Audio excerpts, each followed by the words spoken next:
கர்த்தருடைய பரிசுத்த நாமத்திற்கு ஸ்தோத்திரம் உண்டாவதாக. இன்றைய ஜீவ வார்த்தை நிகழ்ச்சியை கேட்டுக்கொண்டிருக்கும் அனைவரையும் கர்த்தருடைய பரிசுத்த நாமத்தினால் வாழ்த்துகிறேன், ஆசீர்வதிக்கிறேன்.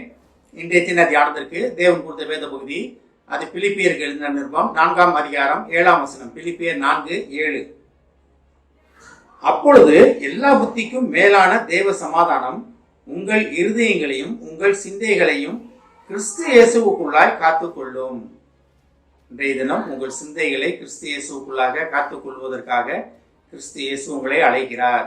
காத்துக்கொள்வேன், உங்கள் சிந்தைகளை நான் பாதுகாத்துக் கொள்வேன் அப்படின்றாரு. சிந்தைகள்னா எங்க இருந்து வருது? இருதயத்தின் நோக்கங்கள். இருதயம்னா என்ன? நமக்கு எல்லாமே தெரியும். மகா திருக்குள்ளதும் கேட்டுள்ளதுமா இருக்கிறது நம்ம பைபிளில் படிக்கிறோம். இருதயத்தின் சிந்தனைகளை அறியத்தக்கவன் யார் அப்படின்னு பைபிளில் ஒரு கொஸ்டினே இருக்கு, ஒரு கொஸ்டின் மார்க்கே இருக்கிறதுக்கு.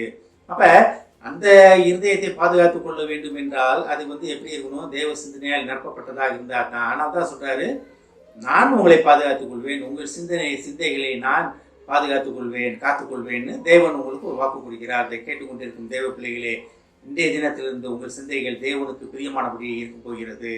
தேவன் உங்கள் சிந்தைகளை பாதுகாத்து பிதாவுக்கு நேராக அதை திருப்ப போகிறார். கர்த்தருக்காக நீங்க ஓட போகிறீங்க. கர்த்தரோட சிந்தையே உங்களிடத்தில் இருக்க போகிறது. இதை தான் சொல்றாரு.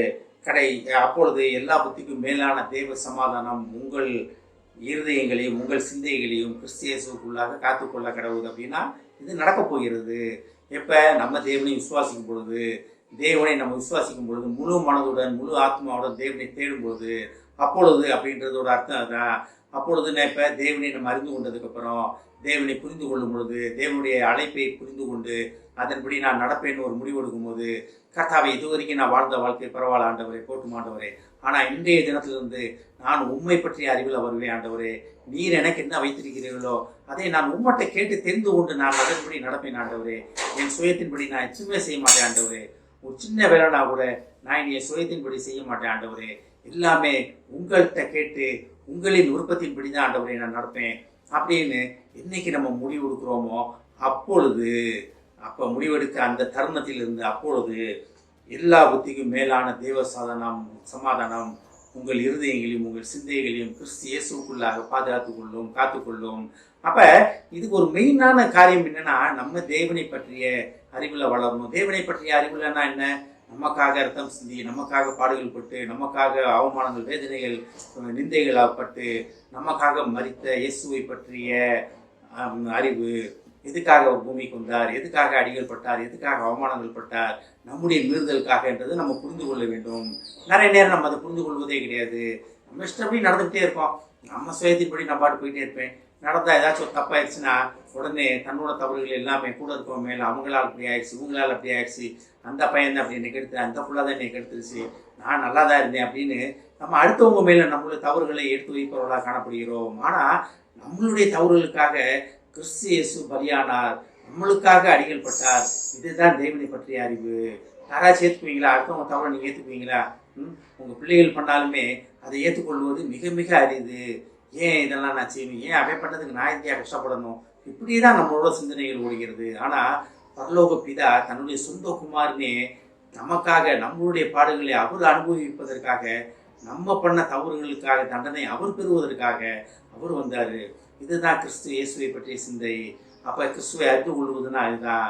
அப்போ நமக்காக பாடுகள் பட்டு, நமக்காக வேதனைகள் பட்டு, அறிந்து நமக்காக மரித்து நமக்காக உயிர்த்தெழுந்த கிறிஸ்துவை அறிந்து கொள்ளும் பொழுது, அப்பொழுது அறிந்து கொள்ளும் அந்த நேரத்திலிருந்து உங்களுக்கு என்ன கிடைக்குமா? எல்லா புத்திக்கும் மேலான தேவ சமாதானம். எல்லா புத்திக்கும் அப்படின்னா என்ன? உலக ரீதியான புத்தியிலாலாம் தேவ சமாதானம் கொடுக்க முடியாது.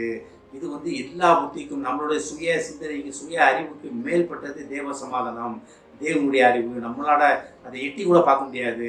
அதில் போய் நம்ம அது நிழலில் போய் வேணால் நம்ம பங்கு பெறலாமே தவிர அதை நம்ம என்னென்ன அறிந்து கொள்ளவே முடியாது. அதை ஆராய்ந்து அறிய முடியாத ஒரு காரியம். ஆனால் தான் எல்லா புத்திக்கும் மேலான தேவ சமாதானம் உங்கள் இருதயங்களையும். அப்போ எல்லா புத்திக்கும் மேலான, நம்மளால் யோசித்து கூட நினைத்து கூட பார்க்க முடியாத தேவ சமாதானம் உங்களையும் உங்கள் இருதயங்களையும் உங்கள் சிந்தைகளையும் ஆட்கொள்ள போகிறது.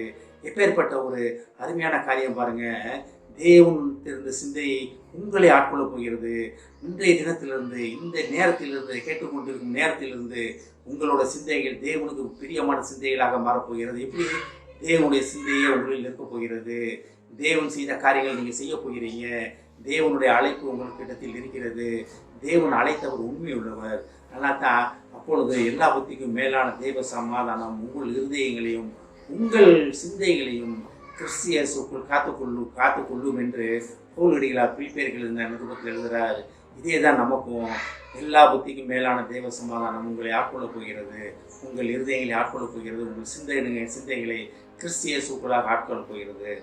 அதை பெற்றுக்கொண்டு அதன்படி நடப்பதற்காக நம்மளை நாமே தேவனிடத்தில் சமர்ப்பிப்போம். ஆமென். ஜெபிப்போம்.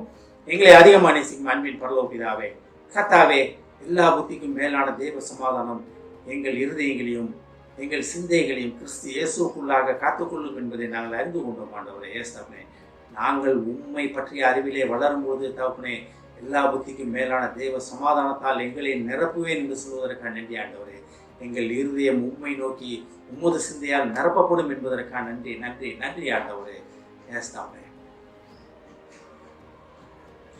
உமது எண்ணத்தால் உமது சிந்தையால் எங்கள் இருதயங்களையும் எங்கள் சிந்தைகளையும் நிரப்புவேன் என்று சொன்ன மகா கிருபைக்காக நன்றி ஆண்டவரே. கேட்டுக்கொண்டிருக்கும் ஒவ்வொருவரையும் ஆசீர்வதிக்கிறோம் அப்பா. ஒவ்வொரு குடும்பத்தையும் ஆசீர்வதிக்கிறோம் ஆண்டவரே. குடும்பத்திலே நோய்வாய்ப்பட்டு பலவீனப்பட்டு இருப்பவர்களை உமது கருத்திலே தருகிறோம் அப்பா. உமது ரத்தத்தை அவர் மேல் தெளிக்கிறோம் ஆண்டவரே.